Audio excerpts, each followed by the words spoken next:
Congratulations BNP. বিএনপিকে এই কারণে কংগ্রেচুলেশন দিচ্ছি যে জিনিসটার জন্য বিএনপির নেতাকর্মীরা দিনরাত অপেক্ষা করছে, যে কাঙ্ক্ষিত লক্ষ্যবস্তুর জন্য বিএনপির প্রতিনিয়ত পালস বিট করছে, সেটা হচ্ছে নির্বাচন। নির্বাচনকে কেন্দ্র করে নানান ধরনের বক্তব্য ছিল আপনার উপদেষ্টাদের বিভিন্ন সময়ে।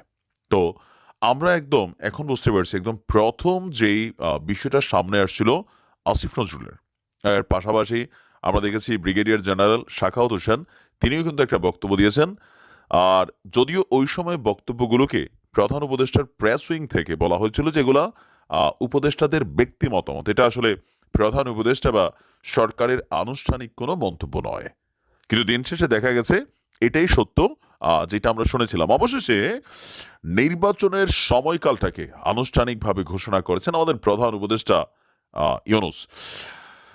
আমরা যদি দেখি যে নির্বাচন নিয়ে ডক্টর ইউনূস বলছেন যে 2025 সালের শেষ দিক থেকে, মানে ডিসেম্বর টু জানুয়ারির 2026-এর মধ্যেই বাংলাদেশের জাতীয় নির্বাচন সংগঠিত হতে পারে। এটা একটা পারসেপশন হিসেবে আসছে এবং তিনি ঘোষণা করেছেন। আমরা আশা করছি এটাই ঘটতে যাচ্ছে। ছাত্র অভ্যুত্থানের পর আপনার বিজয় দিবস উপলক্ষে ডক্টর মোহাম্মদ ইউনূস যে ভাষণ দিয়েছেন, সেই ভাষণে জাতির উদ্দেশ্যে দেওয়া যে ভাষণ ছিল, সেখানে নির্বাচনের রূপরেখা তিনি তুলে ধরেছেন। তিনি বলছেন, যদি অল্প কিছু সংস্কার করে ভোটার তালিকা নির্ভুলভাবে তৈরি করার ভিত্তিতে নির্বাচন সম্পন্ন করতে হয়, তাহলে 2025 সালের শেষের দিকে নির্বাচন অনুষ্ঠান হয়তো সম্ভব হবে। একটা ছোট্ট পেচকি কিন্তু এখানে রেখে দিয়েছেন।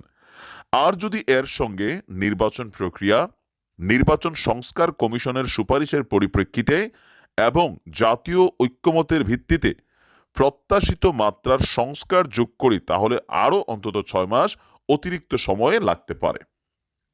মানে মোটামুটি তিনি একটা ক্লিয়ারেন্সে নিয়ে আসছেন যে মোটা দাগে 2025 সালের ডিসেম্বর থেকে 2026 সালের প্রথমার্ধের মধ্যে যদি অল্প সংস্কার করা হয়, আর টোটাল সংস্কারটা যেটা চাচ্ছেন হয়তো 26-এর মাঝামাঝি সময় আপনার নির্বাচনটা যাবে। তো তিনি বলছেন যে আমি সকল প্রধান সংস্কারগুলি সম্পন্ন করে নির্বাচন আয়োজন করার ব্যাপারে বারবার আপনাদের কাছে আবেদন জানিয়ে এসেছি। তো নির্বাচনের ক্ষেত্রে বাধা আসলে কোনটা? তিনি বলছেন যে সবচেয়ে বড় কাজ হচ্ছে ভোটার তালিকা হালনাগাদ করা। গত 15 বছরে যারা ভোটার হবার যোগ্য হয়েছে, তাদের মধ্যে সবার নাম ভোটার তালিকা নিশ্চিত করতে হবে, এটা বড় কাজ। আর অভ্যুত্থানের পর এখানে গলদ রাখার কোনো সুযোগ নেই। দীর্ঘদিন পর তরুণ তরুণীরা স্বাধীনভাবে ভোটাধিকার প্রয়োগ করবে, সো সেই ক্ষেত্রে আপনার এটাকে কানেক্ট করতে হবে।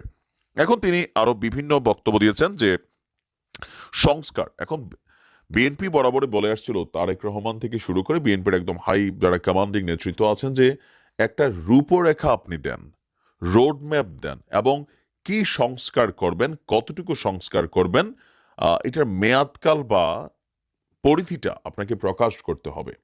তো দিন শেষে নির্বাচনের যে রূপরেখা সামনে আসছে, সেই রূপরেখাকে সাধুবাদ জানিয়েছে বিএনপির যারা ঊর্ধ্বতন নেতারা আছেন। আমরা দেখলাম যে গতকালকে, এবং কি জামাতের পক্ষ থেকেও সাধুবাদ জানাচ্ছে। তবে কিছুটা হতাশ আছেন ভিপি নূর।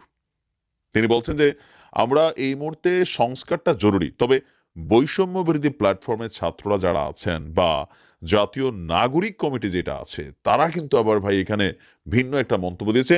প্রধান উপদেষ্টার এই বক্তব্যের পর তারা বলছেন যে আওয়ামী লীগের বিচার করার আগে, শেখ হাসিনার বিচার করার আগে নির্বাচন হবে না।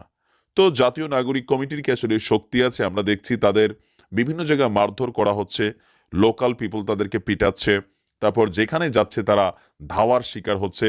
সো ওই ঢাকা শহরে তাদের যে কোনো একটা প্ল্যাটফর্মে অথবা কোনো একটা অফিসিয়াল বিবৃতি বা প্রেস ব্রিফিংয়ে তাদের যে বলিষ্ঠ কণ্ঠস্বর, কিন্তু আপনি গ্রামের একদম প্রত্যন্ত অঞ্চলে আপনি গিয়ে বলেন যে আমি বৈষম্য বিরোধী আন্দোলনের একজন নেতা, অথবা আমি জাতীয় নাগরিক কমিটির একজন নেতা, এই কথা বলে আপনি স্থানীয় জামাত অথবা বিএনপি, ছাত্রলীগ তো বাদ দিলাম, তাদের সাথে কোনো পাঙ্গা নিতে দেখেন, আপনারা খুঁজে পাওয়া যাবে না। এটা হচ্ছে প্র্যাকটিক্যাল বাংলাদেশের সিচুয়েশন।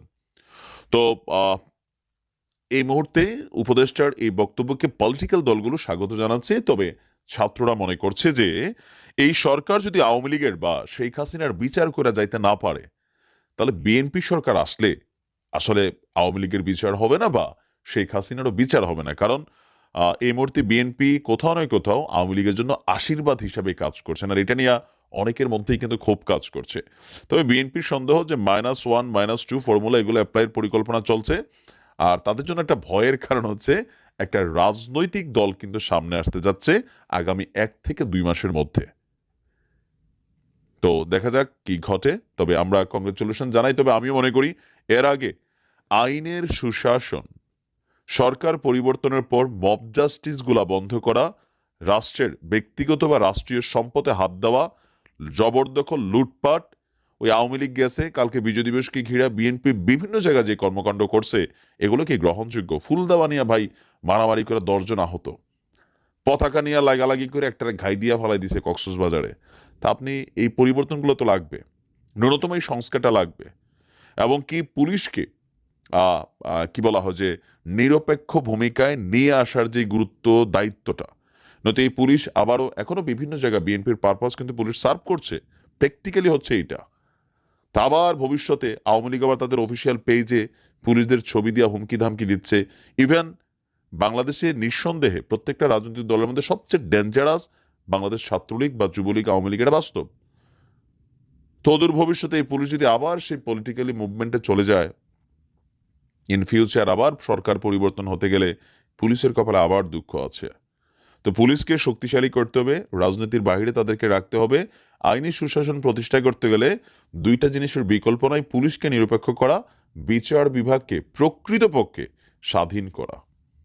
আর দেখা যাক কতটুকু সরকার করতে পারে, সময় বলে দেবে। আসসালামু আলাইকুম।